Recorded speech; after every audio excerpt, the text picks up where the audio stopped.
And welcome to Sit and See. I'm Dr. Jared Jones. My research specialties are ancient systems of meditation, even the cognitive science of meditation, Buddhist philosophy, and the philosophy of science. This class is part of an ongoing series where I'm teaching lay people living in the real world how to train in meditation. I've been a Buddhist for about 21 years and training in Dragon Gate Taoism and Chinese internal arts for another 6 years, and a bit more than that if you count a few things earlier on in my life. And I'm on a bit of a mission to help people who aren't going to be doing years of retreat during this lifetime, at least, understand how to train in meditation and actually make progress in the real world. Now, having said all of that, today I'm going to be covering something quite specific. I'm going to be covering this subject. The techniques that I teach, I call 5 foundations of meditation. And these 5 foundations are 4 techniques of meditative practice spread out over 5 different training modules, you could say. And the reason that I've arranged them in this particular way is quite detailed, quite thoughtful, drawing on a great deal of experience and study. But I have realized in teaching these things that I've never actually put down on paper why I teach things in this particular order. And I was talking with a student today who encouraged me to explain exactly why it is that I put things in the order that I do. And so I'd like to do that today before we do our normal scheduled practice for the day. And so if that's of interest to you, hang around. I'm going to be explaining the 5 foundations of meditation and why they're in the particular order that they're in. This will be a bit of a scholarly class, but we'll give you some sense as to why, based upon the Buddhist classics and my own experience and modern cognitive science, I have arranged things in the way that I have for my techniques. Okay? And then we'll do a bit of practice, and then we'll do Q&A if there is time remaining. So, why do I put my 5 foundations in the order that I do? Let's start by first considering what is meditation. Meditation is a highly stable, highly lucid, unbiased state of mind characterized by knowing its object without adding or subtracting qualities and mental and physical suppleness. So, if you were talking about full blown concentration, according to the Bhavana Krama tradition of the 8th century, so this is the sort of high Indian Buddhist period of history, we would be talking about this definition if we include all of the components for what this state of mind is that we're trying to accomplish. Now, some of those things are much more difficult to discuss, but let's focus on the 2 big ones: highly lucid, highly stable.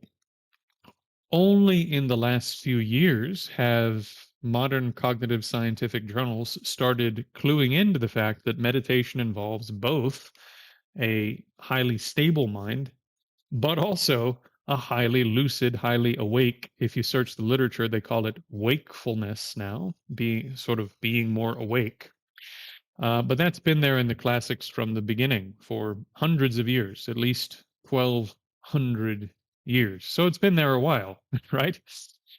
So, in order to accomplish these 2 characteristics, highly lucid and highly stable, there is, according to the classics, a particular order of skills that allows you to gain those skills as quickly as possible.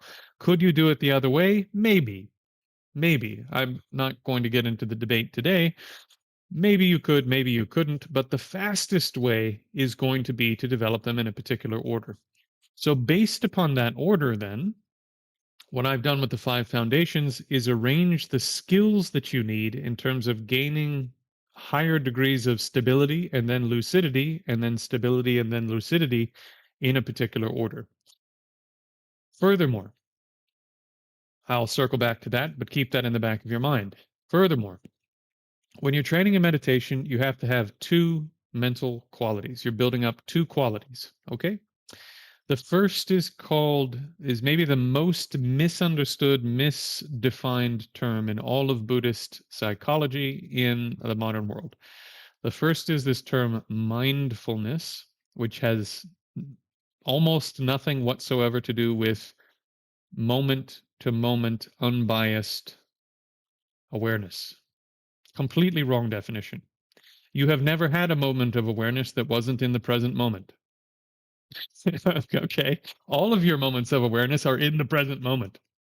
Even your thoughts of the future and the past occur in the present moment. You've never had anything other than a present moment awareness.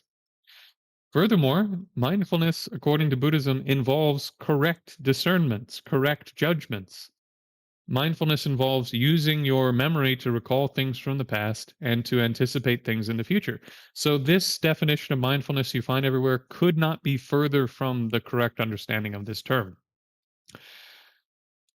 Welcome, Luck. Welcome, Dada. Welcome, Sweet and Sour. Good to see you all. So, what is this term mindfulness and what does it do? Okay.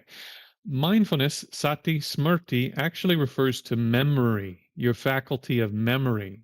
And this faculty of memory has two major components. One is remembering stuff using your long term memory in terms of, in particular, the instructions for the practice you're trying to do.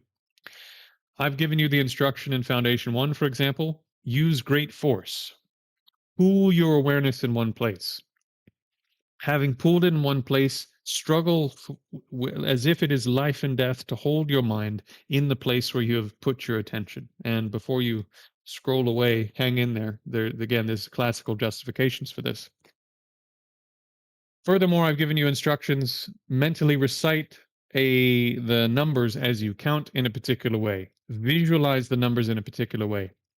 The only way to do that is to remember all those instructions from the past. So now this is no longer a present moment awareness, is it? And you have to judge whether or not you're doing that correctly or not doing it correctly. So it's no longer a non judgmental awareness, is it? So you need a judgmental, backward looking, present moment observing awareness. Right? Present moment judging, backward looking awareness. It couldn't be further from the modern definition of mindfulness. So, this term is actually better defined as non forgetfulness or remembrance. You could just say to remember, the faculty of memory. So, you need to remember the instructions for the practice, and your memory, your ability to recall the critical information you need at the right time, needs to become stronger and stronger and stronger. That's one aspect of memory. The other aspect of memory is what we call working memory in Western psychology. It's the faculty of not forgetting what you intended to do in the present moment. So the Buddha talks about right mindfulness and wrong mindfulness. This is interesting. A thief has to remember to not make noise actively. And if the thief forgets to not make noise and makes a bunch of noise and drops the thing and steps on the creaky part of the floor, people wake up, right? But this is wrong mindfulness because he's motivated by the wrong stuff and is using his faculty of memory to do something non-virtuous. Right mindfulness is using your faculty of memory and your judgment of the current situation and your ability to recall what you're doing in the present moment and to not forget what you intended to do for a virtuous purpose. Okay? So, in the present moment, one of my teachers defined mindfulness in terms of this aspect of mindfulness as the active act of not forgetting what you intended to do. Now, how do I describe this faculty of not forgetting? The easy way to think of it is I'm holding a cup of coffee or tea. Mindfulness is not forgetting that I'm holding the cup. If I forget, I drop the cup and I get no tea or coffee, right? So I'm holding the cup of tea or cup of coffee. And if I forget completely, I have to maintain the active act of not forgetting what I intended to do, to hold the cup. If I forget, the cup goes away. Also, at some point, my parents told me, oh, you need to hold it like this and put your little hand around the handle like this, my boy. And right. I don't even have to think about that anymore, but some part of my memory from the past is active. And I also remember, oh, when I was a kid and I grabbed it like this, that was dumb because then it spilled like this and whatever, right? So I have these memories from the past about how to correctly hold a cup, that I need to balance some of the weight here and whatever, right? So there's technique, knowledge coming from the past, and there's an active act happening in the present moment to hold the cup. That's mindfulness.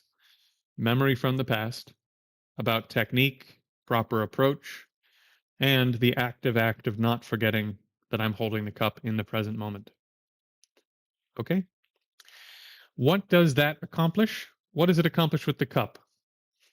I hold the cup with stability. So we've arrived at the first mental quality of meditation. To hold the cup with stability, I need to not forget the technique for how to hold the cup. That's long term memory. And I need to actively remember that I'm holding the cup, and if I forget, it's going to fall. That's working memory, right?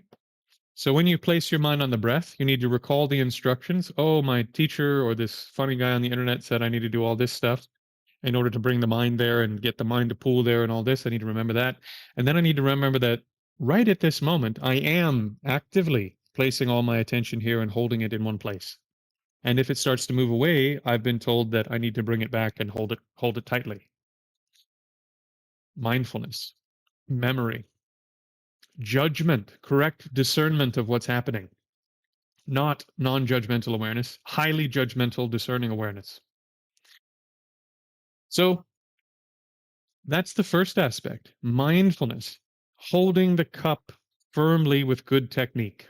Now, in the beginning, if you watch a child try to hold a cup, they go, right, and they hold it really tight. And sometimes they hold it with both hands like this because they're worried they're going to drop it, right? Likewise, the first thing you have to do before you can do anything else with the cup, before you can drink out of it, is you have to be able to hold it tightly and not drop the cup. Likewise, before you can develop all sorts of refined capabilities in meditation, you have to be able to hold the object you intended to hold. So, what is Foundation One? Foundation One is working 100% on the two muscles you need to be working out cognitively in order to hold the cup without letting it go. Foundation One, intensive breath meditation. Place the mind in one place. Count the breaths so that you notice if you lose your holding on the breath and you're holding on the counting, you have something that tells you if you've lost the activity, right? That's what the counting does. Foundation One is working on this muscle of memory, active memory, long-term memory, to keep the mind on the task you set for the mind. Foundation One, stability. That first level of stability. You see it? Hopefully you guys see how this now fits into this broader theory of meditation. So that's the first aspect. Okay. Now, in the Bhavanakrama model, in the stages of meditation model, they have 9 stages. The first 4 are about developing greater and greater levels of stability in your concentration. Foundation 1 is really good at helping you grab the object and hold it for a short period of time, which is basically the first 2 stages of training and concentration, building up stability. So, this is what I use Foundation 1 to teach. Building those initial couple layers of stability where you can keep your mind where you intended to put your mind. The next 2 levels of stability require that you gain the ability to hold your mind somewhere for a longer period of time without getting distracted. And this is quite difficult to do because it's a bit of endurance, and the quality of your attention, they say, goes from being forceful conveying to being a little bit less forceful. So as people make that transition, I introduce a new technique. The technique that I introduce is body scanning meditation, because if you make your whole bodily system calmer, if you make the whole nervous system calmer, then it'll be easier to accomplish a calmer mind. So, by training in body scanning meditation and making the whole body and the whole nervous system more calm, you're now getting your body involved in the process of training the mind and making it more calm. Also, this is to accomplish the second and third stages of training in stability. I mean, the third and fourth stages of training in stability, you need to be able to sit longer. Most of you know if you try to sit more than 15, 20 minutes, and full disclosure, I'm a person who can sit if I want to for 2 hours, 3 hours, 4 hours. Okay. I normally don't say that, but it's important that you hear it to really absorb what I'm saying. If you want to be able to sit for 15 minutes, most of you know your back starts to hurt, your neck starts to hurt, this and that. How do you overcome that? Body scanning is one really important method because, according to cognitive science and according to the classics, if you scan your awareness through the body, your pain tolerance increases. This is really fascinating. Doesn't really make any sense, but we have good cognitive scientific data on it. If you do body scanning meditation, in terms of your cognitive behavior, when they scan your brain, the pain you feel in your body, whether it is acute, meaning that it's like a new pain, or it's chronic, meaning it's a pain you have all the time, your mind finds the same amount of pain less disturbing than it did before you did the body scan. Interesting, right? In addition to that, quite a few people will have brain scans that show that not only does the pain become less disturbing, but also there's less pain. So the body scan reduces the pain and increases the pain tolerance. Well, since your body is a big distraction in going from 10 minutes to 20 minutes to 30 minutes to an hour of practice, which you need to be able to extend your session in order to make the mind increasingly calm and attain deeper states of concentration. Well, now with body scanning, you have a tool to make the mind way more calm and to make the body way more comfortable. Are you with me? So now this is why body scanning sits in the second place, because you're dealing with a body that's uncomfortable and you want to make the mind way more calm. So I've given you a technique as foundation two to make the body more calm, the body more comfortable and the mind more calm. You see? It's a technique that's good for both of those problems you're going to be dealing with at that stage. Now, here's another interesting tidbit. As you start moving from the third stage of meditation to the fourth to the fifth, a new mental quality starts to rise like this, where as the mind starts to get calmer and calmer and calmer, and some of you in the chat have said this to me, I think. I've definitely talked to some students who've sat for 40 minutes or an hour or 2 hours, and they've had this problem. In the chat, just put a thumbs up if you've had the experience where you've sat for a while and then fallen asleep, even if you were really awake when you got started, that you started to fall asleep on the cushion after you sat for a while. Very common experience.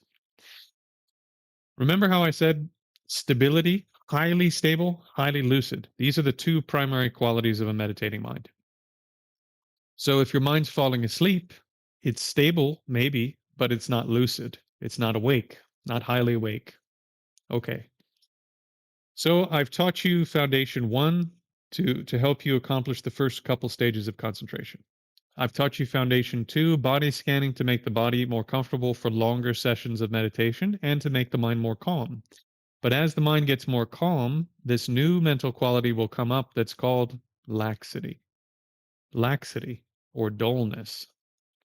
Laxity is a quality where normally, if my hand is representing the lucidity of my mind because of the bandwidth of my mind pointing at the object of meditation, my mind is just brightly, vibrantly pointing at the object of meditation. Because my mind's resting on the object now, right? I'm going through the body scan. My mind is holding the objects that I'm placing it on, and the mind's getting quite calm, and the mind's getting is lucid because, oh, this is really interesting. But at some point the mind starts to calm down and your mind goes, oh, look how calm the mind is. Oh, this is so great. And the mind gets distracted by the fact that the mind has become calm. And part of the bandwidth of your mind points at the fact that the mind has become calm, and it pulls away from lucidly, vibrantly observing the object of meditation.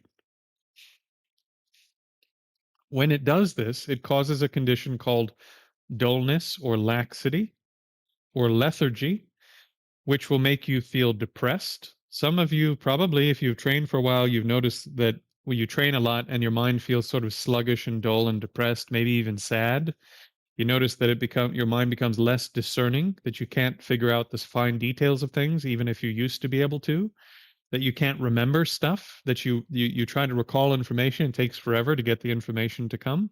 This comes from resting or holding your mind in a state of dullness or laxity or lethargy. So this is one of the problems that comes after you start to get some stability in meditation. So how do I help you overcome this without even having to explain all these problems to you? Starting in Foundation 2,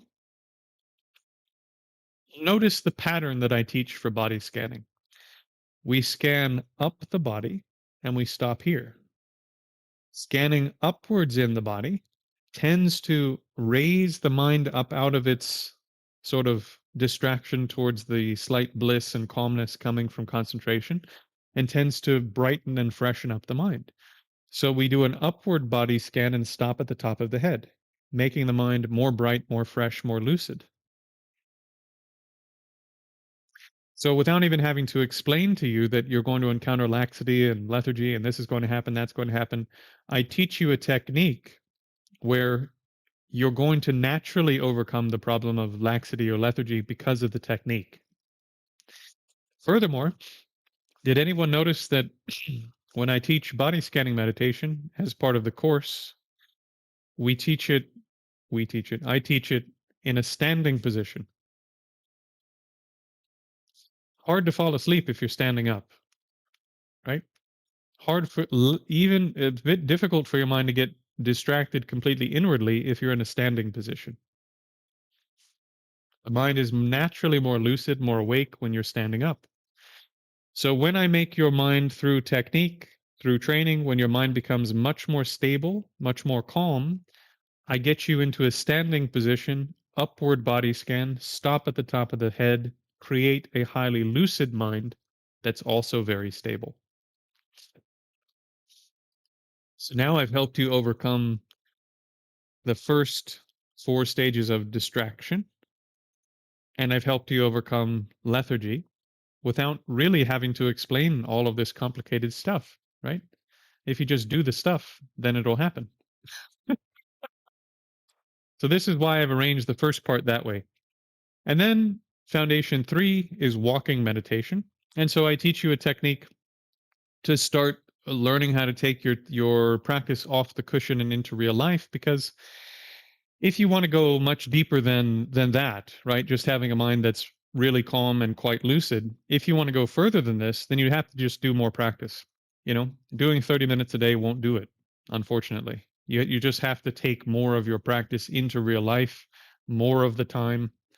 You just have to do more, or the progress will be extremely slow or non-existent. And so I teach you right away, instead of waiting, I teach you right away how to take your practice off the cushion and into your real life with 5 points meditation. So you do 5 points meditating on the top of the head, hands, and feet, which you're already quite able to get your mind into because you did body scanning.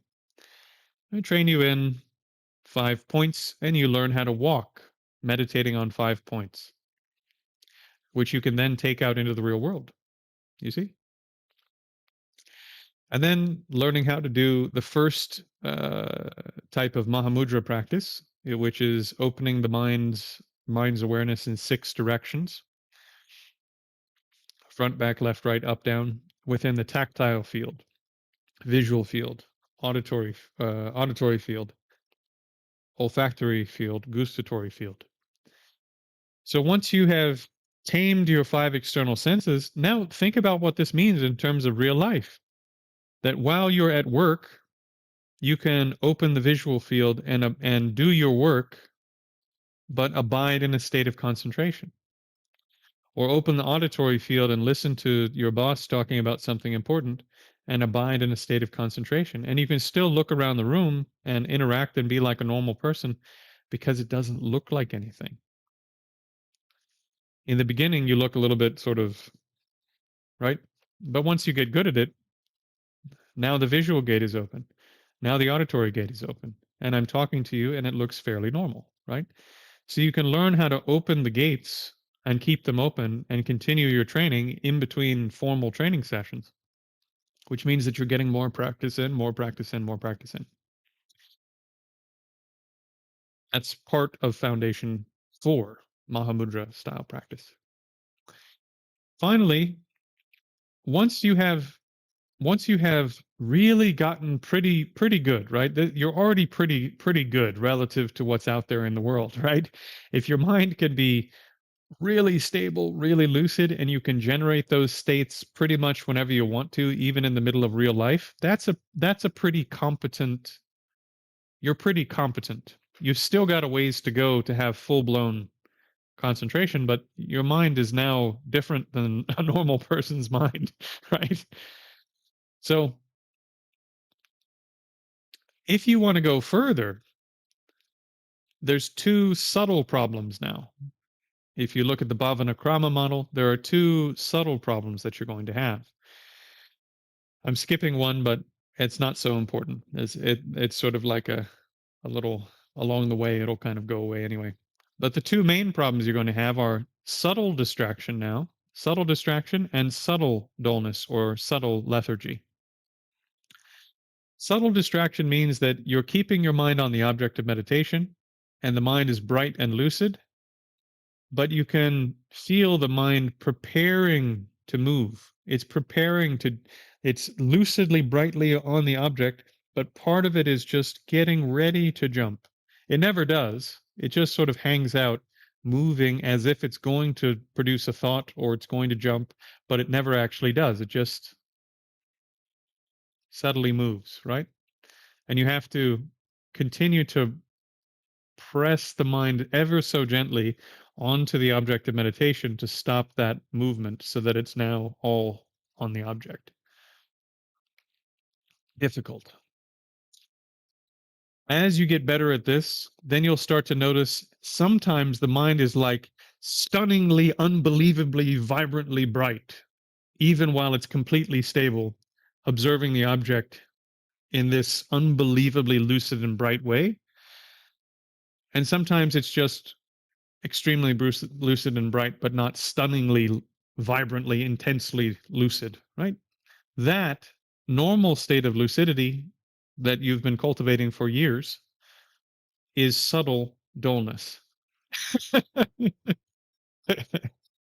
When the mind has that stunningly bright, unbelievable 10K HD perception of the object of meditation, that is now a perfect state of concentration that takes effort to hold. And eventually, it will become effortless. And eventually, if you spend a lot of time in that state, then you'll attain that definition I gave at the beginning. Highly lucid, highly stable, unbiased state of mind that knows its object without adding or subtracting qualities, characterized by mental and physical suppleness. That comes from becoming familiar with that perfectly bright and lucid state of mind after it's become effortless to generate and hold that state, and you just spend a lot of time in it. Okay, how do you overcome this subtle distraction where the mind hasn't jumped, but it's going to? If you just let it, it would go, but it never does because you don't let it go. And this subtle dullness where the mind is extremely lucid, but it's not stunningly, unbelievably bright and lucid. How do you overcome that? Well, the classics say you could choose an object and you could just sort of introspect with part of your mind and continue to build up your awareness of your introspection, awareness of the mind that is meditating until you can see these subtle problems and overcome them using the object you're meditating on. You could do that. Or what if, instead of dividing your attention like this, what if you just meditated on consciousness itself? where the problem is. Just meditate on consciousness where the subtle movement is so that you're building up massive amounts of introspection while overcoming the subtle problem. And you're building up that unbelievably bright and lucid quality while observing the thing that's becoming unbelievably bright and lucid. So that all of your attention is pointed in the place where the problems are while solving the problems, instead of being divided between an object you're meditating upon and the place that you're actually trying to do the work, in a sense. Is this making sense? So the second half of Mahamudra, foundation 4, right? We meditated on the 5 external senses. That gives us more time to do our practice, making our realization of the first few stages of meditation more stable, more lucid, in more circumstances, more of the time. Then, to overcome these subtler problems, subtle excitement, subtle laxity, now we meditate on the central mind, on consciousness itself, where the problems are. So instead of dividing our attention between an object here and the mind that's meditating upon the object, we just put all the attention on the mind itself. Pull the awareness inside from the 5 senses and meditate on consciousness itself. So, like this, you can see there's a flowchart now, right? Overcome the most intense distraction. Overcome subtler distraction. Overcome laxity. Extend out your practice off the cushion so that more and more and more of your life is higher quality training. Then learn how to turn your attention towards consciousness, the thing that's doing the meditating, so that you can overcome the subtle problems that occur in consciousness after you've overcome the more coarse and obvious problems of meditation. Foundation 4, now relatively complete. Okay? And then foundation 5, there's going to be times where you're not meditating on stuff, right? And you're not doing anything in particular. And whatever you are will fill in the gaps. If you're angry, if you're lustful, if you're arrogant, if you're envious, if you're haughty, if you're covetous, if you have a lot of spite, whatever your personality is, will fill in the gaps when you're not doing a type of training having to do with concentration that subdues all of the other mental conditions, because that's what concentration does. Right? It subdues, I think, almost everything except for ignorance. It just subdues it, makes it way less. So there, all the gaps in between where you're not generating a good state of concentration during your life, in those gaps, all of these personality traits you have will be filling in the gap, right?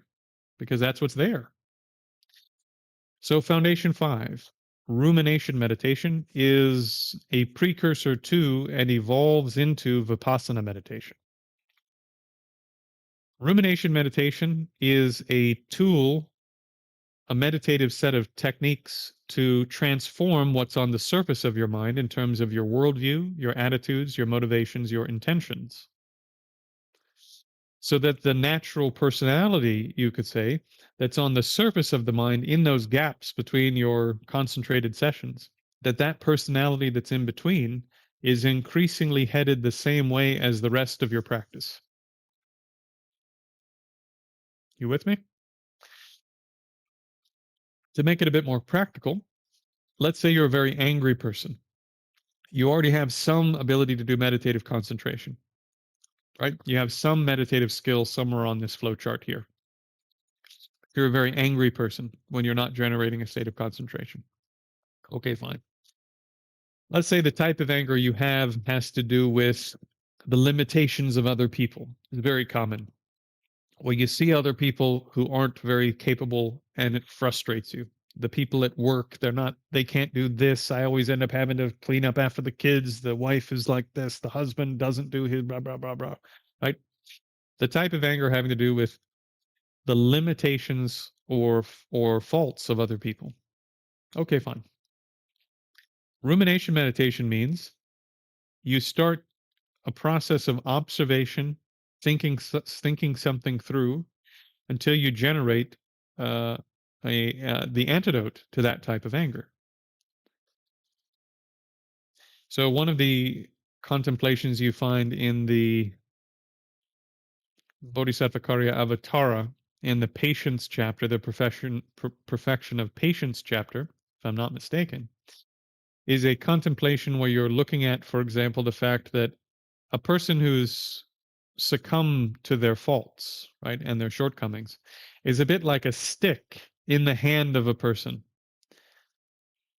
And when that person strikes you with the stick, you don't get angry at the stick, right?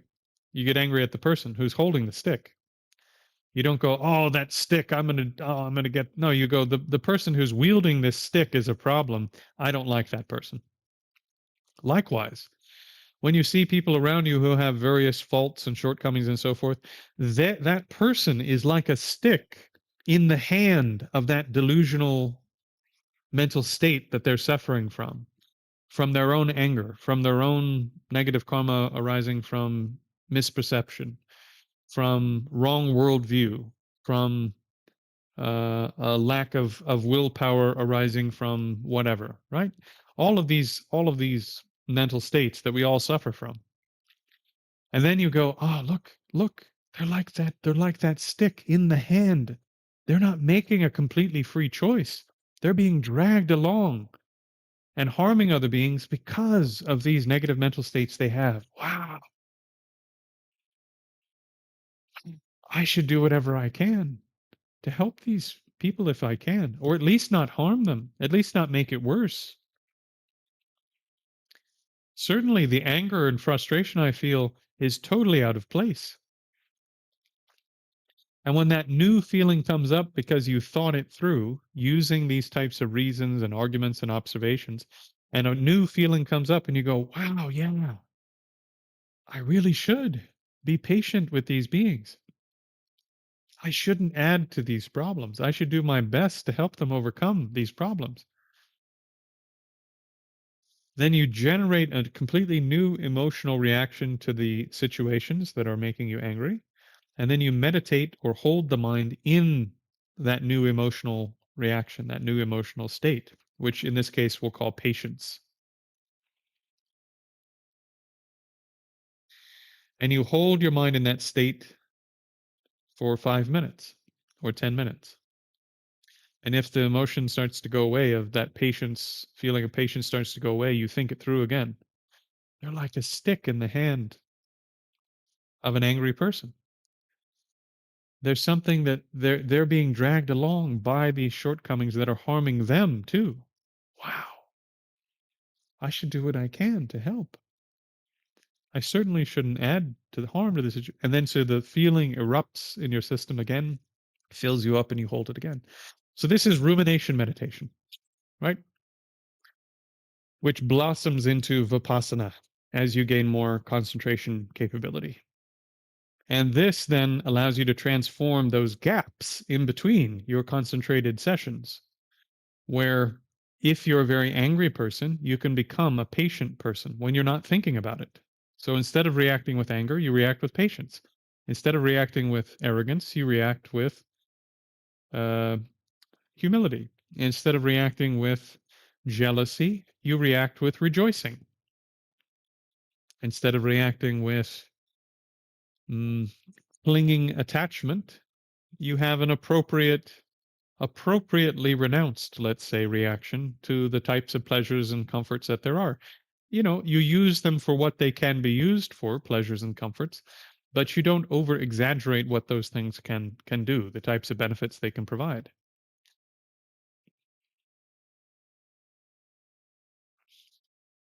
And therefore, the personality that you have in between concentrated sessions, where you're not doing Mahamudra and you're not doing 5 points and you're not doing these other things, that personality becomes more and more and more and more virtuous over time. And because your virtuous mental states don't lead to as many complications, because you're not harming so many beings and you're helping more people. You're not stealing, you're being generous. You're not killing, you're supporting life. You're not lying, you're being honest. You're not dividing people and making new conflicts, you're helping solve conflicts. You're not speaking harshly to people just to make them upset, right? You're speaking in the most pleasant way you can and only speaking harshly when there's a benefit to it and under the right conditions where it's beneficial to that person as best you can. And so on and so on and so on, right? And so there's less chaos in your life. You know what happens when there's less chaos in your life? You have more time for study, more time for practice. And so changing the personality that occurs between concentration sessions, your whole life, the quality of your whole life changes. You know, of course, being having your mind be more stable overall is going to change things too, but you have to work on the personality that's there when you're not doing anything. So now you have the complete picture. Foundation 1, get the mind, the first bit of mindfulness built up so that the mind is a bit stable. Foundation 2, make the mind extremely stable, but don't fall prey to laxity or lethargy. Do it in such a way that the mind remains lucid. Once the mind is stable and lucid, then we need to expand our practice out into more areas so that the baseline quality of our mind is higher than it would have otherwise been. Otherwise, we just can't get it subtle enough to deal with the subtle problems. Then meditate on consciousness itself to start overcoming the subtle problems of meditation. Then do rumination meditation to overcome the personality issues that come up in between sessions of concentration.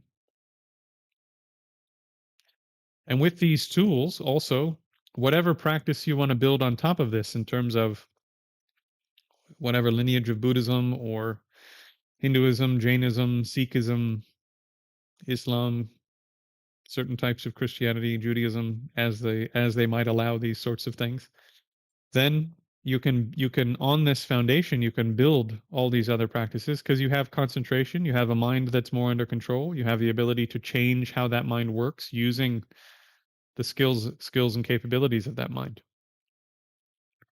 And the only thing I didn't address is also with Mahamudra, you're gaining insight into the various components that make up your being. You gain direct experience of what vision is, hearing is, and so forth. You gain direct experience of what the mind is. And because of this, in terms of rumination, meditation, and vipassana, you gain the capability to investigate, to see clearly, vipassana, see clearly the nature of your own being with the help of the lineage in which you're learning how to actually investigate the nature of your own being, right? So with this set of skills and tools, you can become successful in whatever lineage of practice you find yourself in. So in brief, that's the 5 foundations. There's enough there, there's enough tools there and enough information there for you to traverse a fair amount of the meditative path and to build up enough skills and capability to deal with whatever problems in your practice might come up and understand what techniques and approaches to apply at what time in your practice. Is the mind lethargic? Is the mind getting dull? Okay, apply a technique that makes it bright and fresh. Are you unable to get the mind subtle enough to meditate on consciousness when you're trying to do just sitting practice, Chan style practice, Zen style practice? Okay, then you need a technique that transforms more of your everyday life into practice so that the mind is more subtle by the time you get to your cushion to do meditation on consciousness. You see what I mean? So that's the 5 foundations course. The only thing I have not covered is why then would you, if this is basically a complete model, you could say, right? Relatively speaking, you have all the tools there that you need to make progress. If you did these tools in retreat, you could go, all of these tools are meant to take you all the way, I mean, at least into the first, second jhana. So there's enough there to do that. So why would you add on something more like 18 Lohan Palm? What would that add? What would that bring? Why would I encourage so many people to do this thing if what I'm teaching is already arranged in the way that I said? Well, There's more tools. There are even more tools to work with yourself. So, for example, if you have incredible tactile bodily awareness and you're sitting in meditation and you've been sitting for an hour or two, right? And pain starts forming here. What do you do? How do you address the problem? Do you go, because that's going to take your mind straight out of whatever subtle condition it was in. It's already becoming less subtle because it's pulling back out of consciousness and into the five senses. So you have to do something. But if you move around and wiggle around, that's going to make the mind even less subtle. So what do you do? Well, in the internal arts coming out of China that exist in the Shaolin tradition and in the Taoist traditions and so forth, they have these techniques called neigong. So you can learn, for example, if there's tension here, that in a state of concentration, just like body scanning, I can place my awareness inside that tissue, become aware of where the problem is, release that part of the tissue, the pain goes away, and then I turn my attention back towards the practice, all while remaining in a state of concentration. You see it? So the better I get at being able to actually control the functions of my body in a subtler and subtler way, the better and better I get at being able to sit. Furthermore, most of us don't have very good bodies for meditate. Our workshop, our physical workshop, you could say, if the body is the place where we're doing the practice. It is, right? The body is the place where you're doing the practice. That's your workshop. That's your home. So most of us don't have a very good home or workshop or place in which to do the practice. And therefore, we don't want to do very much practice because it sucks. It's uncomfortable to be in the unit. So something like 18 Lohan Palm trains you in various techniques to stretch the body open and make the body very, very comfortable to be in, and to work with the body so that you know how to release pain, to close and open the tissues inside the body so that when you're in a state of concentration, but the pain is increasing in an area, you can open and close that area or release that area and then carry on with the practice without interrupting it.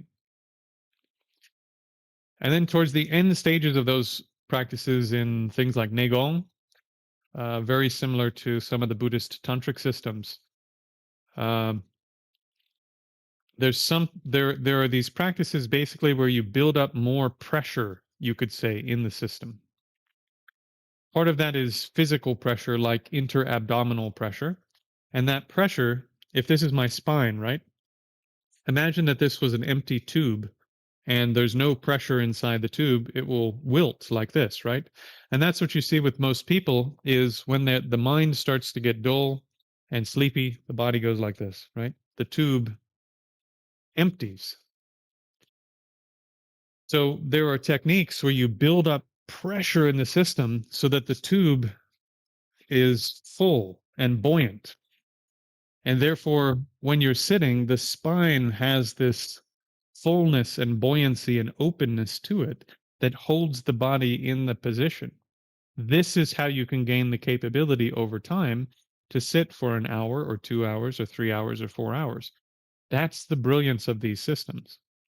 They're reshaping your physical system to make it a better place in which to do the practice.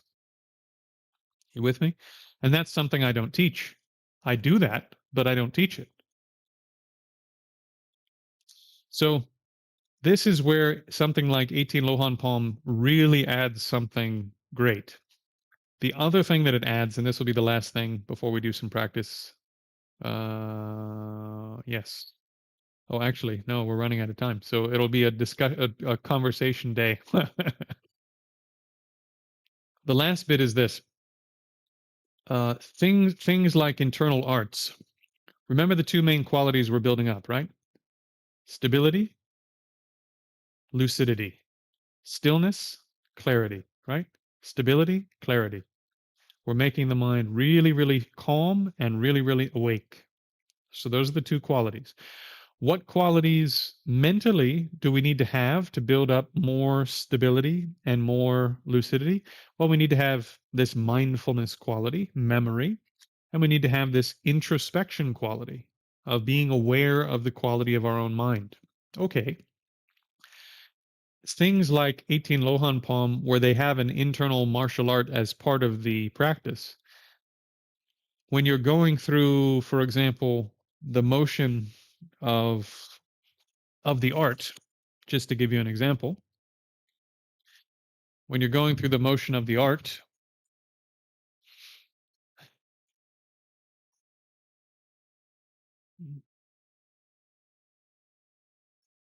and you're doing, let's say, something like willow palm. Okay, so we're here, and I'm going through the motion of the art.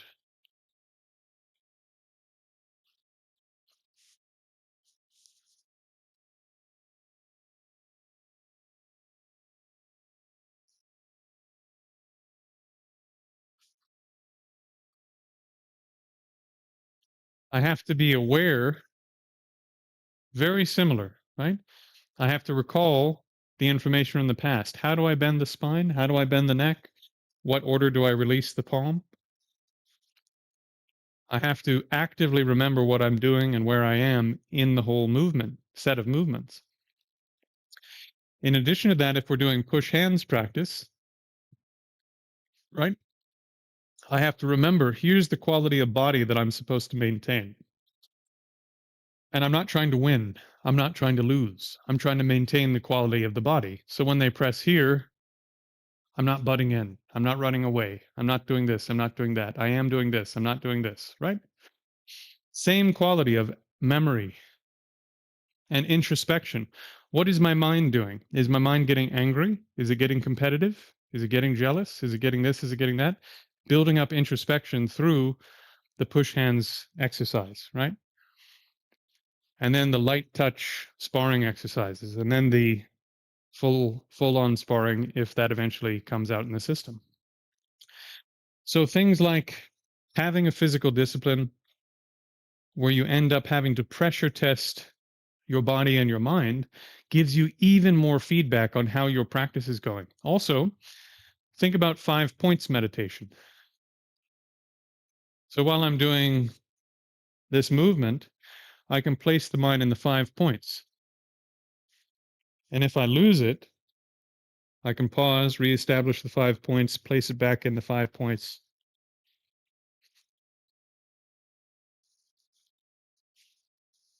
Right? So this gives me a more complicated activity in which to apply my meditative skills. And therefore, when I'm walking down the road trying to do 5 points, by comparison, that's nothing, right? And because I trained 5 points in a push hand situation and a light touch sparring situation, well, now my mind is prepared to maintain a state of concentration under duress when it's difficult, when there's challenge coming from the environment. So, once again, these are things I do, but these aren't things that I teach because 5 foundations is already a lot of information. And to train people in things like martial arts and internal arts, it just to do them requires a lot less information than to teach them. So why did I partner with Neil Ripsky with this? Because this provides another layer to your training and a whole bunch of more tools and ways to pressure test yourself and develop skill that you wouldn't get by simply only working with the mind and the body in the way that I'm teaching. You see? Does that make sense? So then when you have something like 18 Lohan that teaches you how to stretch the body open to get the channels and the energy body and so forth working properly and to build up pressure in the system so the body can sit and to make the body comfortable for meditation and to pressure test the body and mind through various exercises to see if you can maintain a state of concentration and a state of lucid awareness that's unbiased or not when you're being challenged in a controlled environment. Very helpful. Very, very helpful. So this is why I recommend the things that I do. I hope this makes sense. Okay. Well, are there questions? Because that was a lot for one day. This is why I think for everyone, extremely beneficial to have something like five foundations to help you get through the complete curriculum of what meditation is. And then to also have a physical discipline. If it's not 18 Lohan, then do yoga or do martial arts of a different kind, or do even things like music, where you're playing guitar, and if you make a mistake, it's obvious right away, which means you lost your mindfulness. And then with introspection, you go, okay, where was my mind when I misplayed that note? Ah, okay, I was thinking about breakfast. Okay, I need to place more attention on the finger and play it again, right? So you can use your instrument to build up introspection and mindfulness. So your hobbies, your additional interests add to your training. That being said, if your hobbies and additional interests are something like 18 Lohan, then there are hundreds of extra layers built into your hobby and this fun thing that you do that also make you potentially live longer, have a body that works better, have a body that's better for practice, and so on and so forth. Right. Okay, my friends. Well, please do jump in if you have questions. That is everything I wanted to cover today. Hopefully, this has been helpful. I'm going to take this video and pop it into the 5 Foundations of Meditation course, which is linked below the video, and this will now be a part of the materials for that course. But if you have questions, pop them into the chat now while we have a few more minutes, and I'll do my best to answer them.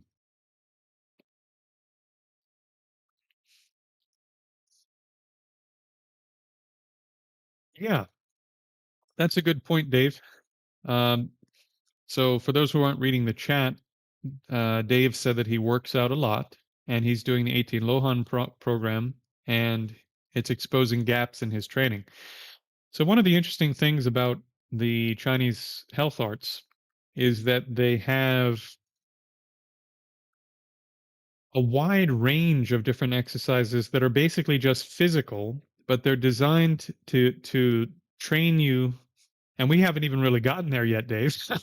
But they're designed to train you in becoming aware of really long chains of connection that run through the body, and to make those chains, those long chains, really strong, and to also learn how to break up different parts of the body to be able to move independently so that you can twist them against each other, stretch them against each other, compress them against each other to create power.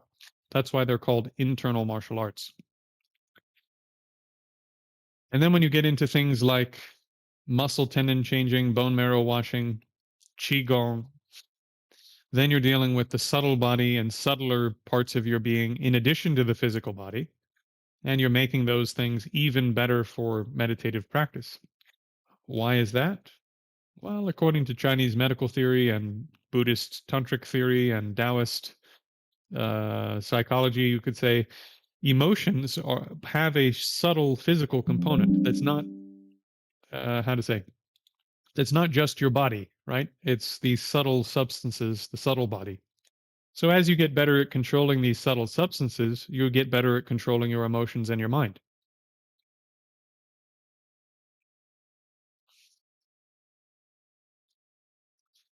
And then finally, there are extremely subtle substances associated with just pure consciousness, apart from the physical body and the emotional body, you could say.